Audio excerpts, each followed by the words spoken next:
క్రీస్తు నామంలో దేవుని పిల్లలందరికీ నా యొక్క హృదయపూర్వక వందనాలు తెలియజేస్తున్నాను.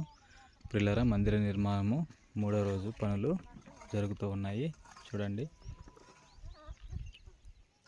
ఈ విషయాన్ని తెలియజేయడానికి నేను ఎంతో సంతోషిస్తూ ఉన్నాను. మందిరం కొరకు, నిర్మాణం కొరకు ప్రతి ఒక్కరూ ప్రార్థించవలసిందిగా క్రీస్తు పేరిట మిమ్మల్ని అందరినీ కూడా కోరుకుంటూ ఉన్నాను. Thank you.